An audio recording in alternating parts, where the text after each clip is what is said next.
Ka-Express, isang napakainit na balita ang gumulanta ngayon sa Philippine basketball scene na direktang konektado sa pangarap ng bansa na makita ang Gilas Pilipinas na umaarangkada sa international stage. Isa itong malinaw na mensahe mula mismo sa dating USNCAA champion point guard ng Kansas Jayhawks na si Remy Martin.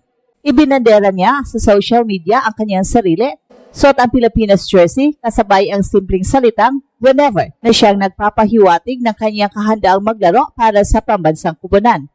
At agad itong nag-trigger ng matinding hype dahil ang dating NBA G-League prospect at undisputed leader ng isa sa pinakamalaking college high program sa US ay tila nagpapakita ng go signal sa samahang basketball ng Pilipinas. At ang tanong, paano ito makakaapekto sa kasalukuyang Gilas setup? At ano ang implikasyon nito sa eligibility status ni Martin na maglaro bilang isang local player? Ang pagkakaroon ng NBA caliber talent,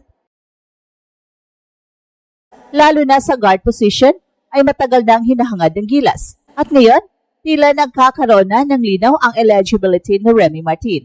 Base sa rules ng FIBA, ang isang manlalaro ay itinuturing na local o natural-born player kung nakuha niya ang kanyang passport bago sumapit ang edad na 16. At merong amendment na kailangan nakuha ng player ang kanyang passport bago sumapit ang kanyang edad na 18. Bagamat hindi pa official na in-announce ng SBP ang anumang kumpirmasyon, ang tindi ng pahiwatig ni Martin na nagpapakita na handa siyang sumabak. Kapag nagkataon, magiging lalong matindi ang firepower ng Gilas, ang pagpasok ng isang Remy Martin na may kakayahang mag-handle ng bola, lumikha ng plays at pumukpok ng clutch shots ay magbibigay ng kumpiyansa sa buong team. At higit sa lahat, ang posibleng pagsasama ng isang Remy Martin na kilalang playmaker at si Kai Sotto ang anchor sa ilalim ay tiyak na magbubuo ng isa sa pinaka-nakakatakot na 1-2 punch ng Pilipinas sa kasaysayan ng international hoops. Ang usaping ito ay hindi lang tungkol sa talento, kundi sa pangangailangan ng Gilas ng isang consistent ball handler na kayang harapin ang pisikalan ng Asian at world level basketball. Sa karanasan ni Martin sa NCAA, March Madness at sa G-League, siya ay may sapat na maturity at decision-making upang magdala ng kupunan. Ang focus ngayon ay nasa SBP at sa coaching staff, kailan siya official na i-announce at kailan siya pwedeng isalang sa darating na mga torneo. Ang development na ito ay nagpapatunay na tuloy-tuloy ang paghanap ng Gilas ng mga players na may Pinoy blood at may kakayahang mag-ambag sa pambansang kupunan. Ang paghahanda ay hindi natatapos at ang bawat Pinoy ay nag-aabang sa formal na pagpasok ni Remy Martin sa Gilas pool na tiyak na magpapataas ng laban ng Pilipinas sa susunod na mga international assignment. At ngayon, meron ng posibleng bagong kasangga na handang ibigay ang lahat para sa bayan. Ang pahiwatig ni Remy Martin sa social media ay hindi lamang nagdulot ng hype, kundi nabukas din ng masusing pag-aaral sa kanyang eligibility status para sa Gilas Pilipinas. Sa konteksto ng international basketball, lalo na sa ilalim ng regulasyon ng FIBA, ang pagkakaiba sa pagitan ng local o natural-born player at naturalized player ay napakahalaga. Ang isang pambansang kupunan ay pinapayagang magdala ng isang naturalized player lamang, habang ang mga natural-born player ay walang limitasyon. Ayon sa FIBA rulebook, ang isang manlalaro ay itinuturing na natural-born kung nakuha niya ang kanyang pasaporte sa kanyang bansa bago sumapit ang edad na 18. At kung siya ay technically pinanganak sa bansang kanyang ire-representa, at sa kaso ni Remy Martin na isang fill-up, ang critical na tanong ay umiikot sa PEDSA kung kailan niya nakuha ang kanyang Philippine passport.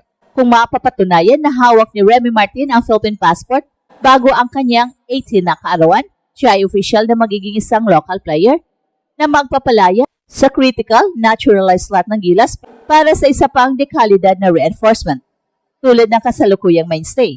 Ang posibilidad na ito ay nagpapalaki sa excitement dahil hindi lang basta talent ang madadagdag, kundi mas magiging flexible at mas lalalim ang rotation ng Gilas. Ang pagiging local ni Remy Martin ay magbibigay sa Gilas ng isang consistent at proven point guard na hindi magbabawat sa availability ng iba pang mga fill-up talent na may kaparehong status. Ang kanyang karanasan sa mataas na antas ng competition, tulad ng March Madness, kung saan niya pinangunahan ng Kansas sa kampyonato, ay nagbibigay sa kanya ng competitive edge na matagal nang hinahanap sa guard rotation ng ating pambansang kupunan. Ang mga pahiwatig ng mga personalidad na konektado sa Gilas ay nag-iikot na sa idea napasok si Remy Martin sa local requirement. Ito ay isang magandang balita na bumabaligtad sa nakasanayan na kung saan ang mga PhilAmps na may parehong caliber ay kadalasan classified bilang naturalized. Kung totoo ang kanyang local status, asahan na magiging isa siya sa mga cornerstone ng Gilas sa loob ng maraming taon. Ang kanyang style of play, isang explosive playmaker, matapang na slasher at reliable na shooter ay perpektong complement sa isang big man, lalo na kay Kai Sotto, ang main man. Ang mabilisang pag-post ni Remy Martin ay tila nagbubukas ng isang bagong yugto para sa Gilas. Hindi na lamang ito usap-usapan, kundi isang seryosong development na kailangan tutukan ng SBP. Sa pagpasok ni Martin, ang backcourt ng Gilas ay magiging isa sa pinakamalalim at pinaka-competitive sa Asia. Ito ang uri ng infusion ng talento na kailangan ng Pilipinas upang hindi lamang makapaglaro, kundi makipaglaban ng patas sa mga powerhouses tulad ng China, South Korea at Iran. Ang overall outlook ng Gilas ay biglang umangat at ang mga Pinoy ay muling uumpisang mangarap ng mas matinding tagumpay sa international arena dahil may isang Remy Martin na handang sumabak whenever. Ang pinakamalaking agarang epekto ng pagpasok ni Remy Martin sa Gilas ay mararamdaman sa backcourt rotation ng ating national team. Sa loob ng maraming taon, naging hamon ng Gilas ang paghanap ng isang world-class point guard na may consistent na international experience at kakayahang mag-take over sa crucial moments. Si Martin na nagpakita ng kislap sa USNCAA, lalo na sa kanyang March Madness run kasama ang Kansas Jayhawks, kung saan siya naging most outstanding player ng Midwest region, ay nagdadala ng championship pedigree na bihirang makita sa isang Pinoy. Hindi lamang siya isang scorer, kundi isang true playmaker na kayang mag-organize ng offense at mag-execute ng plays kahit pa sa ilalim ng matinding pressure. At kung makukumpleto ang kanyang local status, ang Gilas coaching staff ay magkakaroon ng isang dynamic at explosive option sa point. Ang kanyang style of play, bilis, tapang sa penetration at kakayahang mag-create ng sariling shot ay magbibigay ng bagong dimensyon sa atake ng Gilas na kadalasan ay umaasa sa outside shooting o sa post play ng big man.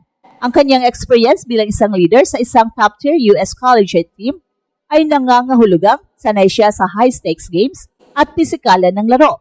Hindi na magiging problema ang ball handling laban sa pressing defense ng mga kalaban sa Asia. Pero ang pinaka-inaabangan ng lahat ay ang potential partnership ni Remy Martin at Kai Sotto bilang center.